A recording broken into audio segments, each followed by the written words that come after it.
Yeah, sometimes you gotta face the music, and if I was a human in this world, I would have been cooked. The demons would have had my soul, bro. This music is actually gas, but it feels like CGI movies and things of that nature are copying each other. And as long as they're this fire, as long as they're as good as K-pop Demon Hunters, I'm perfectly fine with that. It felt like this movie took the Teenage Mutant Ninja Turtles formula, the 2B Hero X formula, and the Miles Morales whole saga of movies formula and mashed them all together. The only thing was, as all movies do, they had to add that twist, and this twist happened to be K-pop. And honestly, if you would have told me to watch a K-pop movie or anything dealing with K-pop, I would have said no, but then I would have missed out on this greatness. This is the perfect mash of current day culture and badass fighting. Almost if you redid the story of Batman and his origin story, then gave him a shiny pair of new gloves and called him Bat Jackson. You know what I'm talking about, you feel me? Gotta hand it to him. Their villain selection choice is also top tier. This is the only show or slash movie that could have had a demon boy band be the retaliation. And in this movie, that is a perfect attack strategy. That is the perfect plan, because the only way you can fight K-pop idols is to bring in even better ones. And I gotta tell you, bro, in my opinion, the Saja boys are way better than Huntrix, and it's not even close. I mean, these girls are so busy and so determined that they can't even sit on the couch for a couple of seconds because they gotta make their next hit. So who better to make their life even worse of a living hell? It's the Saja boys. I gotta tell you, these songs are bangers. I don't listen to K-pop at all. If you look through my discography, there's only gonna be one song there, and that song is Soda Pop, because everybody, bro, that song is a banger, a certified classic. I can't get it out of my head, which lets me know just off that alone, if this was true, if this was how our world truly worked, oh my gosh, we'd be cooked. We all be fried, because I say that I'd be fried because I'm already done in. I'm listening to it daily,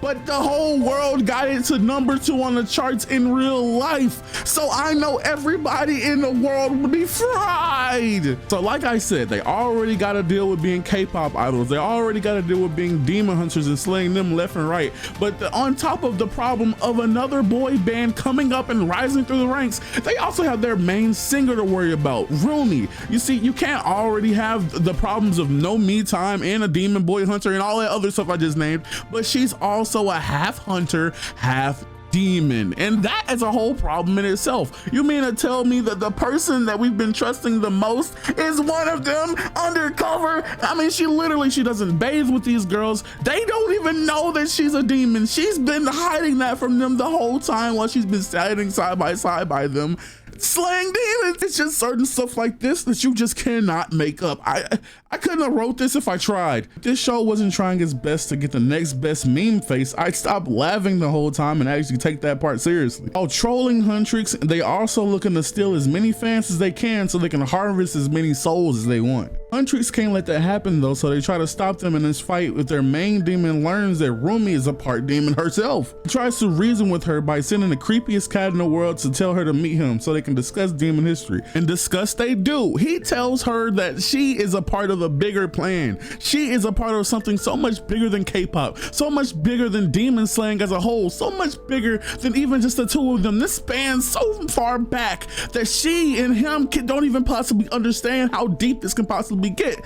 But it doesn't matter because Rumi ain't hearing all that noise, bruh. You a demon, and that's all she needs to know. That's all she cares about. And even though she's half of you, she wants to create this Hamon, the Hamon barrier around the place that is conspired from good music. I don't know really how to really describe it more than that. I really didn't understand it fully when I watched it. I may have to go watch it back again and trust I'm going to do that. That's not even a question. I'm doing that regardless. But what I will say here is that the Hamon is something that protects them, and she's gonna get that around everything, and he's gonna have to accept that regardless of what happens. So even after hearing all that jibber jab from him, she tells him to leave and leave her friends along too. But if you know demons in any anime or any other show, you know that's never what they're gonna do. So they barge in everywhere they can. They're there on their billboards, they're there on their Insta feeds, making everybody move and swiggle their hips. They even pop up at the meet and greets to steal their fans. Not that Zoe had a problem with that. And despite how wrong or right the demons may be, Rumi is conflicted about writing this final song to deliver that final nail in their demonic coffin. The main demon gets the courage to feel free, but the main villain lets him know he'll never be free so as long as he's a demon. So the stage is set, everybody is going to have the final battle here. The Saja boys are out of commission because the head leader said that they weren't gonna play today. Little did she know that they were lying because of the main villain, you know, getting in the main other villain's head. But Huntress starts off with a bang. Golden should be played on every single airways. I mean, it is literally golden. I'm done hiding, now I'm shining like I'm born to be. That is a hit, that's a banger! Unfortunately, even though golden was literally golden, the demons always have to have one trick up their sleeve that nobody's ready for, especially Huntress. The demons prepared to trade places with Mira and Zoe by tricking them, and it worked out. It worked so well that the demons were able to perfectly choreograph and sing along the song that they somehow knew that Rumi didn't even want to perform. They knew the choreography, they knew the lyrics somehow. Bro, they gotta be watching crazy, because how did they do all of this? Anyways, they tricked Rumi into showing her friends what she truly is, a half hunter, half demon. We get to see her walk down this dark pink path, and worst of all, she wishes death on herself and on the Hamon, which comes to fruition because she sees the Hamon literally get razed to the ground. Also, while that's going on, demons are luring in everybody with their own Saja Boy concert. And oh my gosh, it's another banger! Know that I'm the only one right now. I will love you more when it all burns down, more than power, more than gold. Yeah, you gave me your heart, now I'm here for your soul. Like, oh, I got a good banger. If they were real, we'd all be fried. I'm just saying. I'm like cooked, like deep fried, like, oh my God, oyster baked.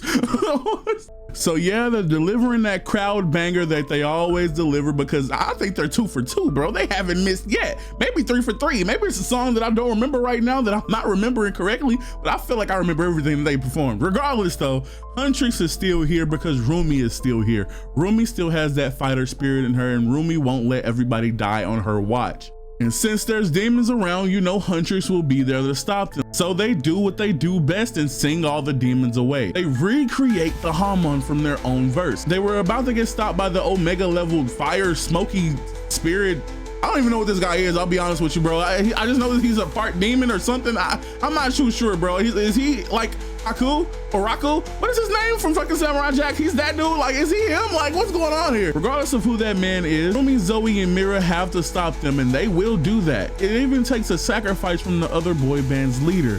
I know I used to call him the villain, but he was a villain that turned into somebody that we eventually grow to care about, along with Rumi. So with his sacrifice play out of the way, Rumi literally cuts the main smoky villain in half, and Huntress has saved the day one more time. With the Hamon recreated, the world is now saved, and although there's no more soda pop to wiggle your shoulders to, at least the main trio is safe, sound, and back together. K-pop Demon Hunters. This show slash movie was one of the best things I've ever seen in like the modern era. I feel like it's up there with the Miles Morales movies. Like that's when I said what I said. It took TMNT, Teenage Mutant Ninja Turtles. It took To Be Hero X. It took the Miles Morales saga, and it mashed it all into a perfect K-pop little hug of bundle and kisses. I'm not gonna lie to you. If I was in this movie as a regular human, as a regular person, I would have been cooked. I would have been fried, bro. Soda pop is actually catchy. Even in the real world, right now when I'm recording this video, it is #2 on the Spotify charts. I gotta take a break because that's actually crazy, bro. I had to take a sip. Not only does that mean that I would be cooked, that means every human on this planet right now would be cooked too. We all are fried. We're all fried. There's no getting out of this one. We're all done. But for good reason though. Everything about this show and this slash movie, everything had a purpose. It felt like it was really a childish little Pixar film, but at the moments where it got super serious, and you could tell like it was some more oomph behind it. I don't really know how to put it into words to tell you guys that it felt like it was a really real show. You know, her going through the phases of being just like Ichigo, or just like Naruto, or just like somebody that's a half and half demon hybrid, like Todoroki from My Hero. Like, you don't think that it will drain a person like it drained her. It will make her feel like she needs to hide it from other people, Like, I feel like Todoroki is a perfect example because he didn't want to use his other side because his dad was a horrible person, you know, is a horrible person, you know, and he didn't want to use that other half, even though it would have made him 10 times powerful to really embrace that, just like it would have Rumi. But it took other people, it took her friends to really show her, we don't care that you have demon, bro. We don't care that you have something that we fight in you, because you're still the person that we cherish. You're still the person that we care about. It took her to really grasp that herself, to say like, yeah, I'm a half demon, yeah, I'm a half hunter, and that's just who I am. You know, I'm still her, you feel me? And I feel like when she finally did that, she was able to really understand that, really able to master it and become something that was truly golden. You know, and I made that same joke in a TikTok, but regardless of my lame plan again, it's something about this show that's just different, especially with how it was portrayed, you know, with that serious thing that I just talked about, and also all of the meme faces. The face when she had the long ass sushi or whatever that was and sniffed it all the way down and made that face at the end. It's little stuff like that. When Zoe was stuffing her face with popcorn or fries and she said, "They will feel my wrath." It's the fact that you can take such a good show that already has great subplots, but also feels like the dumbest thing in the world. If you were to bring this to me in a business setting, in a business board, and I was the person to okay your show, and you said, oh, it's about fighting demons as a K-pop band, I'd be like, get the fuck out. There's a door, you'll see it, use it. Like, I would tell you to leave, kick rocks. There's no way that something so stupid and something that most people don't even like maybe you clicking on this video, maybe you like K-pop, and maybe because you just watched this thing, you like K-pop. But for a lot of people, even me still, I'm not gonna go listen to a K-pop album, but I promise you, Soda Pop is in my playlist now. But for a lot of people, they don't like K-pop. They never will like K-pop. It's nothing that you can do to them to like K-pop. It's probably certain people that watch the show and were able to be entertained and able to actually sit down and like the show, but they fucking hate K-pop. And that's very likely. It's something that can very well be the truth, bro. And to take something that most people either love or most people either hate, there's no in between, and make such a hit with it, there has to be more. It has to be like, this can't be the one and done situation. It has to be more that comes out from this. It has to be more that's made from this. And it has to be like I don't even know what else to say. It has to be more of this thing. You know how they made that first Miles Morales and it was a very great success and they didn't have to make another one, but they fucking did? Why do you think they did that? Because Miles Morales is that, like, it makes sales. Like, he had no business being in Spider-Man 2, but everybody loves Miles Morales, man. And obviously the plot line looked like it went there, but why do you think it went there? We could have had just a Peter Parker game, but we have Miles Morales in the game now.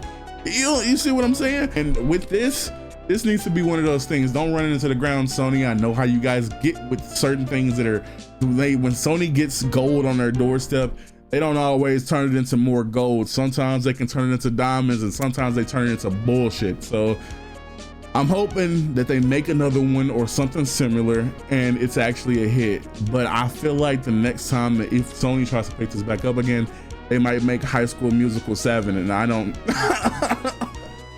I don't know. But yeah, you guys in the comments, let me know how you feel about this. I love K-pop Demon Hunters. I love Mira, bro. Mira is like that. I couldn't really get with Zoe because Zoe seems like too childish, and then if anything seems childish, I tend to stay away from it. You know, I love Minecraft YouTubers, but I'm not trying to be like one. And then the main girl, Rumi was cool too, but it's something about Rumi that just, I can't rock with her like I rock with Mira, you feel me? And I don't know what that is. Maybe I'm just, you know, I like alternative music and stuff like that. Maybe I don't know, maybe I'm weird. But regardless of that, let me know down in the comments, how do you guys feel about K-pop Demon Hunters? And if you enjoyed this video, make sure to hit the subscribe button, that like button, and hit the little bell to show me some extra love. And other than that, I have nothing else to say, but thank you for watching this video, and peace.